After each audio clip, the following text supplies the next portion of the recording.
नाम भक्ति की बात छोड़िए, जिसको नाम मिल गया। तुलसीदास ने तो बहुत कमाल की बात कही है कि तुलसी इस संसार में 5 रतन है सार, संत मिलन, हरि भजन, दया, दान, उपकार।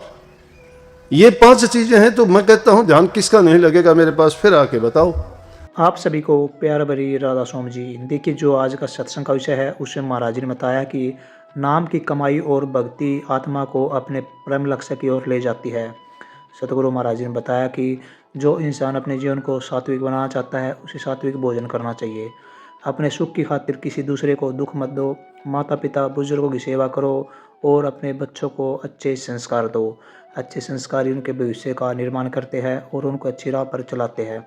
और साथ ही सतगुरु महाराज जी ने बताया कि जो इंसान 5 तरह के नियमों को अपनाता है उस व्यक्ति का जीवन सार्थक बनता है। उस व्यक्ति अगर परिवार में सुख शांति आती है। तो चलिए आपका कीमती समय सत्संग को शुरू करते हैं। कृपया सत्संग को पूरा सुनकर और महाराज जी के प्रवचनों को अपने जीवन में उतारकर अपने जीवन को सार्थक अवश्य बनाइए। राधा स्वामी। बहुत सोच समझ के साथ इन त्योहारों के नाम रखे,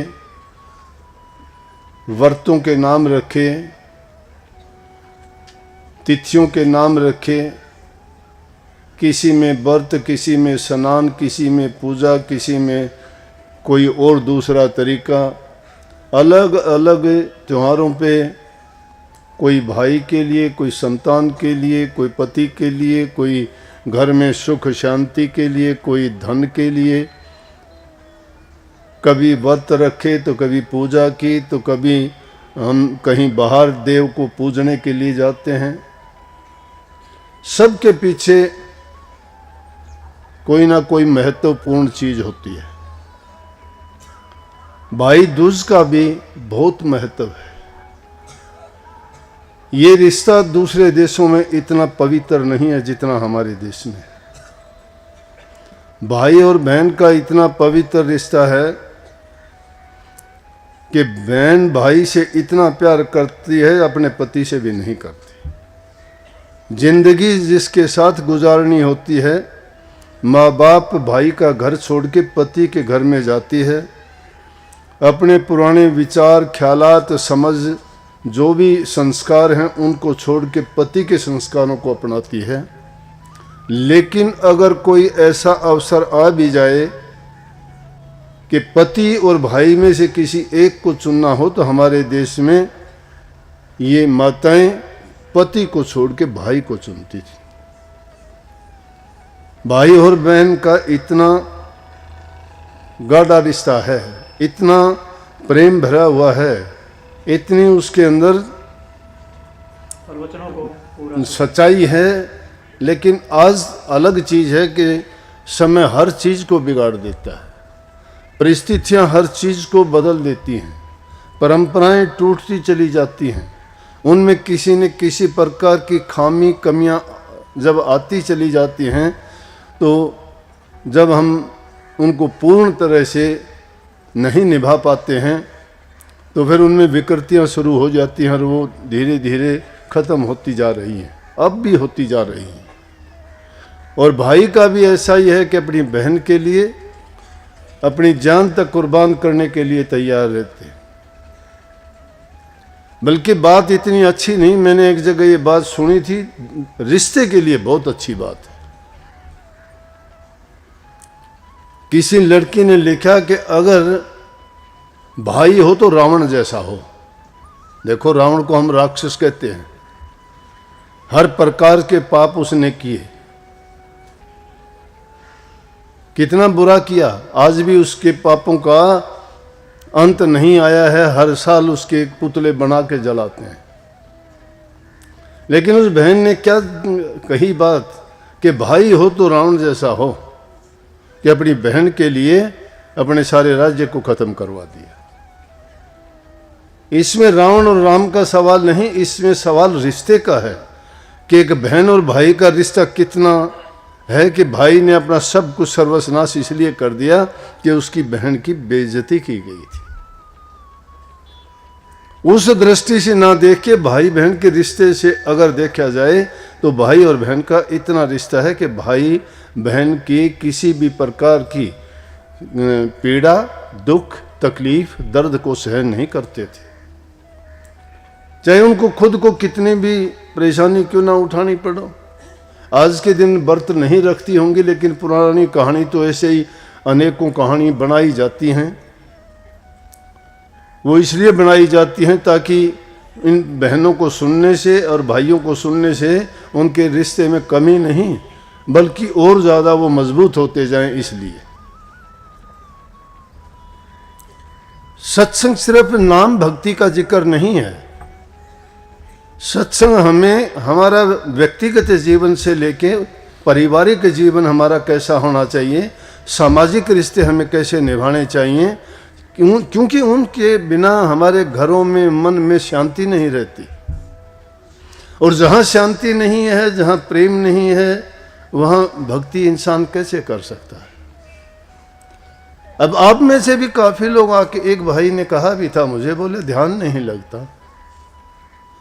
बोला जी ध्यान नहीं लगता, अब क्या जवाब दूं 2 मिनट में। सत्संग का कार्यक्रम था, ध्यान क्यों नहीं लगता। ज्ञान बढ़े गुणवान की संगत, ध्यान बढ़े तपसी संग कीने। ज्ञान तो गुणवान इंसानों के पास बैठने से बढ़ता है, और ध्यान तप करने वाले संतों के साथ बैठने से ध्यान लगता है। हमारा संग किसके साथ होता है।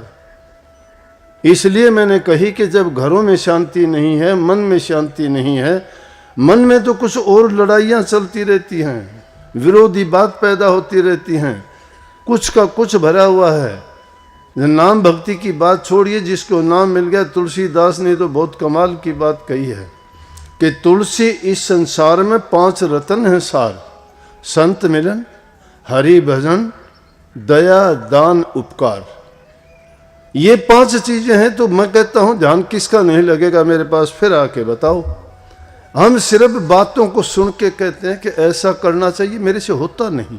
होता क्या, कोई वो चीज कहीं और से आके आपके ऊपर आपकी जेब में डल जाएगी, और कहीं से नहीं आना, वो आपके पास आपको ही करना पड़ेगा। नाच न जाने बावड़ी के आंगन टेढ़ा। अरे नाचना नहीं आता तो आंगन को टेढ़ा क्यों बताते हो, अपनी टेढ़ाई दूर कीजिए ना। इसका मतलब हम में कोई ना कोई कमी है जिसके कारण से हम उस रास्ते पे नहीं चल पा रहे हैं। कहीं तो हमें चिंता है अपने धन दौलत की, कहीं चिंता है घर बार की, कहीं चिंता है बच्चों की शादी की, कहीं उनकी पढ़ाई की, कभी और किसी के लेने देने की। कितने, क्योंकि गृहस्थी आदमी हैं। इसलिए मैं इन चीज़ों पे जोर दे के कहता हूँ कि जब तक आदमी को मानसिक शांति नहीं है, पहली चीज़ है इंसान को मानसिक शांति हो। दूसरी चीज़, घरों में आपस में प्यार प्रेम हो। जिस घर में प्यार प्रेम नहीं है वो नरक के समान घर होता है। वहाँ भक्ति का नाम जिक्र करना भी बेकार है। हाँ, एक रस्म निभाने के लिए आप गुरु के पास भी चले जाते होगे, नाम भी ले लेते होगे, लेकिन उस नाम के लेने से आपको मिलेगा क्या। क्योंकि उस कोई जब आप ज़रूरतें हैं, जो आवश्यकताएं हैं, जो उसके लिए कंडीशंस हैं, उनको जब तक पूरा नहीं करते हो तो नाम और ध्यान कैसे लग जाएगा। जिस घर में बूढ़े बुजुर्ग की सेवा नहीं होती हो, उनके वचन की पालना ना होती हो, उनको तो हम मन में आता है जबान से वो बोलते हैं, उनकी दुख तकलीफ पीड़ा में उनकी कोई मदद सहायता नहीं करते। जब ऐसी हालात गुजरती है तो वो कहाँ से ध्यान लगेगा। ध्यान तो जब लगेगा, मैं कहता हूँ तुम बेशक नाम एक पल के लिए भी ना लिया करो, लेकिन अगर तुम नेक काम करते हो, घरों में प्यार प्रेम, बूढ़े बुजुर्ग की सेवा करते हो, सम्मान करते हो, उनको समय पर खाना देते हो, उनका हाल चाल पूछते हो, उनकी पीड़ा दर्द तकलीफ में शामिल होते हो, उनकी सब बातों पर अगर तुम उनके साझा करोगे, उनको कुछ देने लेने की ज़रूरत नहीं। ज़बान से भी अगर मीठा बोल दोगे तुम, तो भी तुम्हें वो अपने आशीर्वाद से भर देंगे। तुम्हारे सब दुख दर्द तकलीफ के लिए खुद पीड़ा उठा लेंगे। कितने आशीर्वाद देते हैं। रस्म रह गई, अब तो रस्म रहेगी। कहने को बहू आती है घर में, सास भी कहती है मुंह दूसरी तरफ होता है, हाथ इस तरफ होता है, उसके हाथ छूती नहीं और कहती है बूढ़ सुहागन हो, दूध दानाइए, पुत्ता फड़िए, तेरे भाई भतीजे जीते रहो। बात दोनों की है नहीं कुछ भी, सास बहू वाला नाता भी नहीं है। आशीर्वाद दिए ना, बहुत दिए, भाई भतीजों के लिए भी कह दिया, पति के लिए भी कह दिया, लंबी आयु के लिए भी कह दिया, तंदुरुस्ती और स्वास्थ्य के लिए भी कह दिया, लेकिन ये आवाज़ मन से नहीं आई। अगर यही आवाज़ दिल से आएगी तो मैं कहता हूँ कि वो चीज़ उस इंसान के लिए कवच का काम करती है। गुरुओं के पास है क्या? क्या है गुरु के पास? गुरु के पास यही ताकत है, उन्होंने अपने शुद्ध मन से उस नाम की सिद्धि कर रखी है। शुद्ध और पवित्र मन से जब एकांत में आप शांत चित्त होकर उस नाम का सुमरण करते हो और दुनियादारी की बातों को एक तरफ छोड़ देते हो, उन बातों को एक तरफ भुला के जब करते हो, संकल्प सिद्धि आप में आ जाएगी, दृष्टि की सिद्धि आप में आ जाएगी, वचन की सिद्धि आप में आ जाएगी।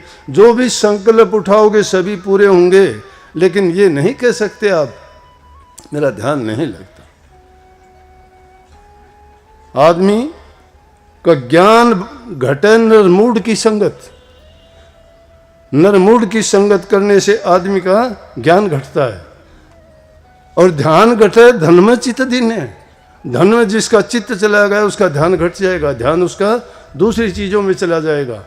और मान घटे नित्य पर घर जाए, दूसरे के घर रोजाना जाने से उस इंसान का मान घट जाता है।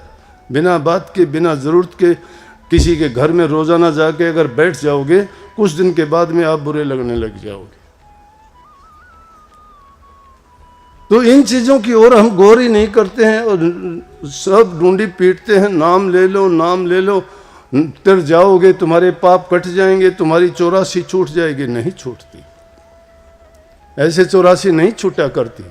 पवित्र हृदय नहीं है, विचार आपके शुद्ध नहीं है, आपका व्यवहारिक जीवन अच्छा नहीं है, झूठ कपट का तो जीवन जीते हैं एक तरफ, और दूसरी तरफ प्रभु का नाम लेके तर जाना चाहते हैं। वो नाम है इतनी पवित्र चीज है, पवित्र मन के बिना कहीं ठहरती नहीं, आएगी नहीं वो। अरे घर में भी तुम शुद्धता के लिए कभी चौका लगाते हो, कभी झाड़ू निकालते हो, कभी साफ धोते हो। जब उनको इतनी सफाई करते हो, शुद्धता को देख के तुम्हें मन से कितना अच्छा लगता है, लेकिन कभी मन की शुद्धता के लिए चिंता करते हैं क्या? हर आदमी को पहले अपने आप को झांक के देख लेना चाहिए। सत्संग को पूरा सुनने के लिए का बहुत बहुत धन्यवाद। हम आशा करते हैं आपने सत्संग को बड़ा ही ध्यान से सुना होगा। तो जैसे प्यारी साध संगत जी, आपने सत्संग में सुना, महाराज जी ने बताया कि जो इंसान अपने घर में बड़ों का मान सम्मान करता है, उनकी सेवा करता है, इज्जत करता है, वह व्यक्ति नाम की भक्ति भी कर सकता है और अपने जीवन में सुख को प्राप्त भी कर सकता है। साथ ही सतगुरु महाराज जी ने बताया कि जो इंसान बुरे कर्म करता है, जिसके दिल में दया नहीं है, मन में श्रद्धा नहीं है, वह व्यक्ति ना तो भक्ति कर सकता और ना ही कभी सुखी रह सकता। महाराज जी ने बताया कि अगर हम अच्छे कर्म करते हैं तो वह कर्म हमारे लौट कर अवश्य आते हैं। अगर हम बुरा करते हैं तो हमारे साथ अवश्य बुरा होगा, अच्छे करते हैं तो हमारे साथ हमेशा अच्छा होगा। तो इसलिए अपने कर्मों को हमेशा सुधारिए और अच्छे कर्म ही कीजिए, ताकि जो आपका भविष्य है वो सुधर सके और आपके जीवन में कभी कोई कठिनाई न आए। तो कृपया गुरु महाराज जी की इन बातों को आप अपने जीवन में अवश्य उतारिए और अपने जीवन को सार्थक, सफल और सुखमयी अवश्य बनाइए। और साथ ही अगर आपको सत्संग अच्छा लगा तो कमेंट बॉक्स में राधा स्वामी लिखकर पुण्य भागीदार अवश्य बनिए। मिलते हैं जल्दी एक नए और बहुत ही प्यारे प्रवचनों के साथ। तब तक के लिए आप हमें दीजिए राधा स्वामी।